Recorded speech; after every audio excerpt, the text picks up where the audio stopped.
Sometimes the very first person who interacts with your brand, your product, your company is not always the same person who ends up paying for your product at the end of the day. We call this a buying committee, where there's multiple people involved, and it's very common in B2B to map buyer journeys, to map all those people. In a B2B circumstance, it can be a minimum of 6 people who are signing a contract or agreeing to budget approvals, and it does also happen in B2C contexts.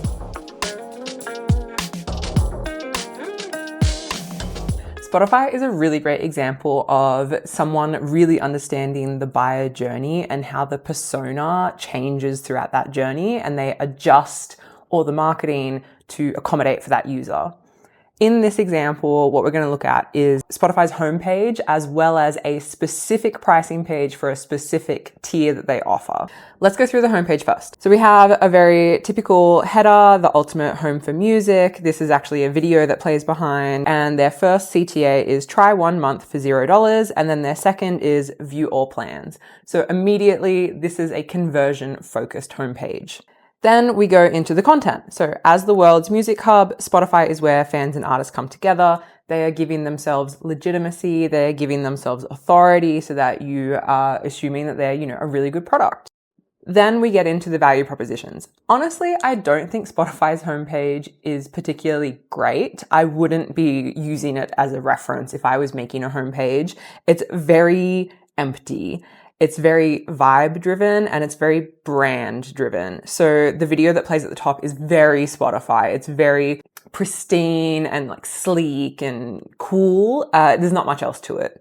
This section of the website here is actually a carousel. So as you scroll, the cards slide away and the text changes. They're giving us examples of use cases. Take us anywhere, take us on the road, take us on a break, take us at home. Then we're going to zoom in a little here. So we have more value propositions, and this is actually getting a bit more into the product marketing side of things. So ad-free music listening, lossless music, the quality is good, offline listening, the use case is that if you're offline, you can still listen, and full control over what plays next. Control is a really good value proposition that a lot of people probably underestimate how emotional that is and how much that plays into someone's buying decision. Then we come to our second CTA, which is try 1 month for $0, premium individual only, $0 for 1 month, then $15.99 per month after. Offer only available if you haven't tried premium before, terms apply. Really good. They are qualifying the buyer here. So offer only available is a qualification. It means that you either qualify for the offer or you don't.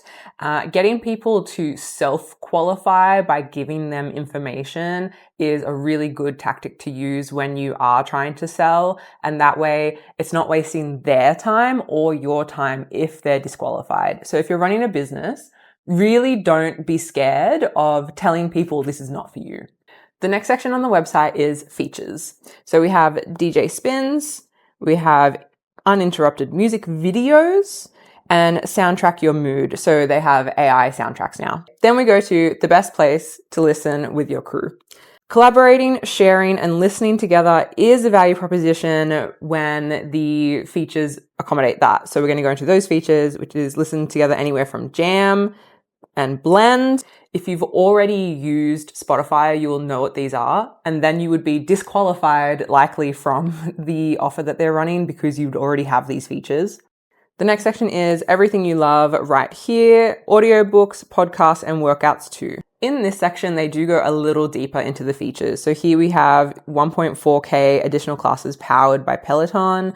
I am surprised that Peloton is not more prolific in this section, at least with a logo or something like that. We have 700,000 titles available in our audiobook subscriber catalog, and podcasts, it has millions of shows.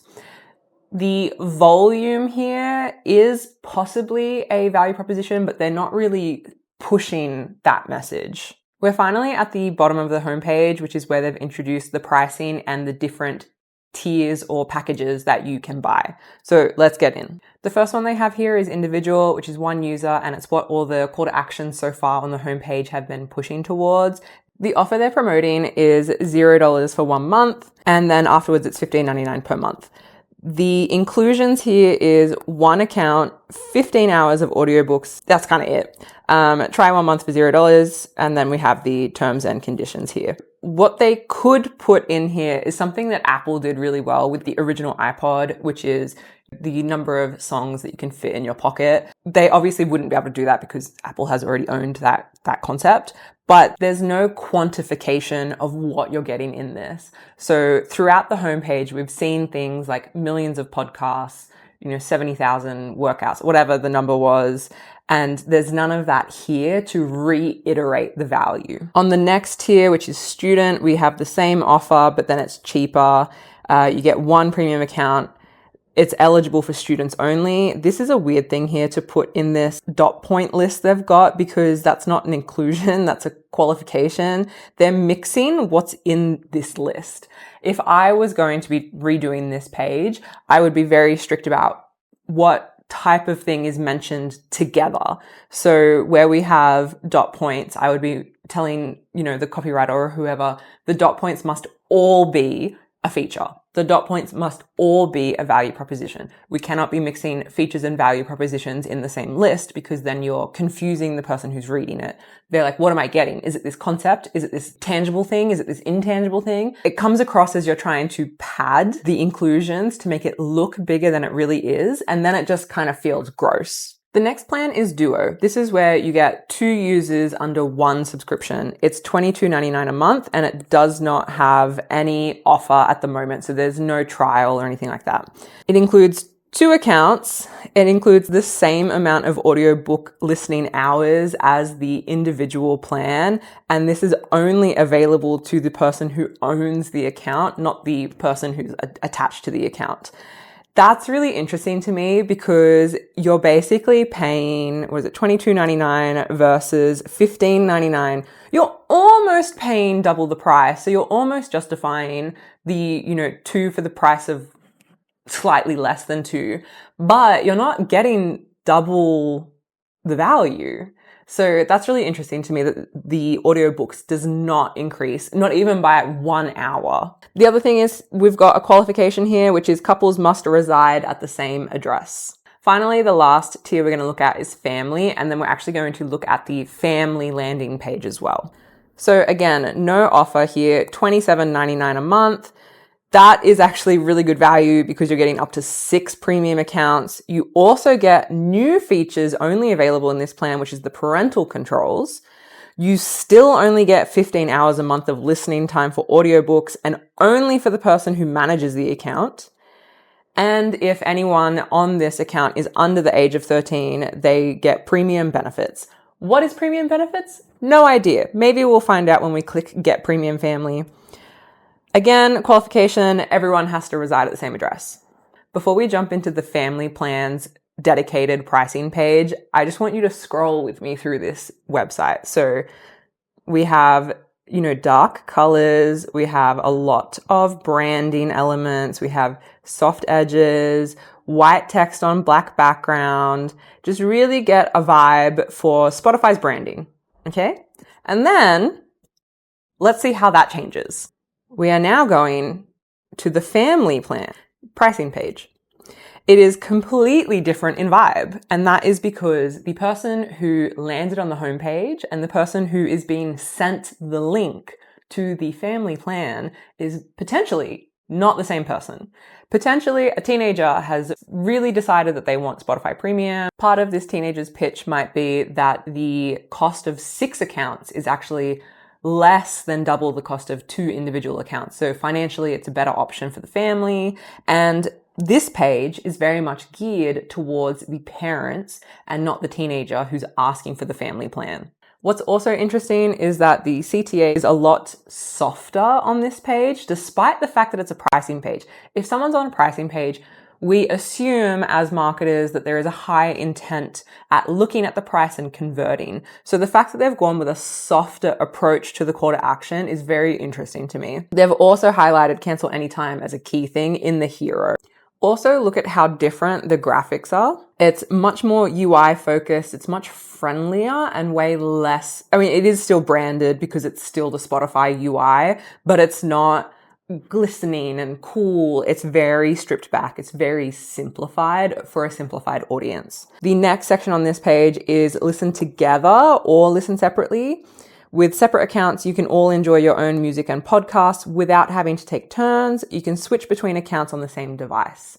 So again, they're already showing that they understand how this particular type of buyer might behave differently. There might be shared devices. There might be smart home speaker setup where they want one device to understand everyone's music preferences because it's controlling all the speakers or something like that. Best value for the family. They're introducing value, like financial value, where on the homepage, that's never even really considered. It's a status thing on the homepage. It's a cool thing. It's a brand thing. Whereas here, okay, we're getting into like, is this cost effective for the family? Family members under one roof can enjoy up to 6 premium accounts. You'll only pay $27.99 a month. They're starting to introduce affordability in the language here. So they're not saying it's cheap. They're not saying, have you noticed that this is less than the cost of 2 individual accounts? So they're hinting at it, but they are not cheapening the Spotify brand by using words like, this is cheaper than 2 accounts. This is more affordable. They're very subtle in how they are doing this because they still need to protect the Spotify brand. Accounts for listeners under 13, a space for young listeners to develop their music taste where you decide what's allowed. Really interesting that they're using the word you, which is now confirming that this page is 100% targeted towards parents. The you here is not the 13-year-old, it's the parent of the 13-year-old. The next header we have is why get premium family? And then they give us a list of reasons. Are these all matching? That's what I want you to ask yourself. Play offline, listen anywhere. Value proposition. Ad-free music listening. Enjoy nonstop music. Value proposition. 15 hours a month of listening time. Feature. Unlimited skips. Just hit next.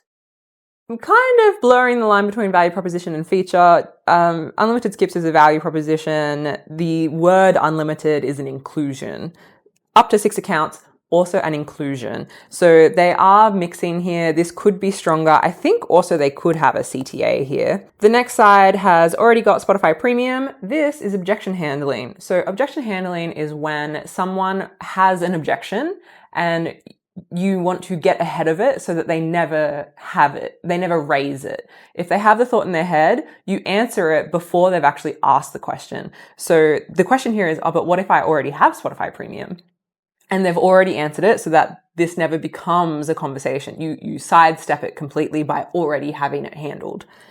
Anyone in the family who already has a Spotify account can switch and keep all of these things. Then we dive into parental controls. So we're going back to a feature that was mentioned already and we're diving a bit deeper.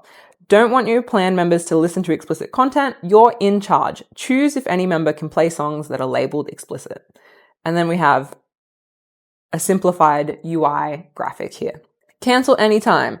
This is also objection handling. What if I want to cancel my account? What happens then? Then we get into a very classic software style. It's easy to get set up. Step 1, 2, 3. Sign up or log in. Invite your family members. Family members accept the invitation and then you're done. Everyone must live at the same address. That's fine. Questions. We have an FAQ here. Let's have a look at what kind of questions. Do we each get our own account or is it shared? Again, we're talking to parents who might not be the most tech literate. So this is probably a legitimate question they get all the time. How do I create an account if someone's under 13? I'm already on premium. What happens to my music? How does the bill work? Can we only listen at home? This is really indicating that they know who their target audience is. And then we have the final call to action, premium family. If you've seen any of my videos, you know that I hate the name of the plan being the header. It is a waste of the real estate that you have there. This could be something like listen together, bring the family together, keep an eye on what your kids are doing. There's so many emotion-driven value propositions that they've touched on throughout this page that it's kind of a waste that they're not bringing that messaging back for a strong wrap up at the end. 6 premium accounts for family members under one roof, $27.99 a month, cancel anytime, get started. Again, a very soft call to action at the end there. It's a little weak on the ending, in my opinion. Like, we know that Spotify is capable of more. Have they nailed it? They've nailed the buyer persona. Okay, they've nailed the buying journey and understanding when to switch between brand and leading with brand and then leading with more of a product marketing approach where it's very, very customer centric and less about the brand. It's not brand centric. The only other thing I had to show you here is that if you were on the homepage, each pricing page does actually have a dedicated landing page. Great job on the journey. Let me know if you learned anything from this video or if you're going to integrate any of this into your pricing strategy, whether you're B2B or B2C. Even if you have a physical product or a physical shop and you're not selling software, you can still take these lessons away and think about who the first person that interacts with your product is versus the person who makes the payment. Leave this video a like, drop a comment if there's anything specific that you'd like me to do a breakdown on, or if you have any further questions on this video, and make sure to follow for more content.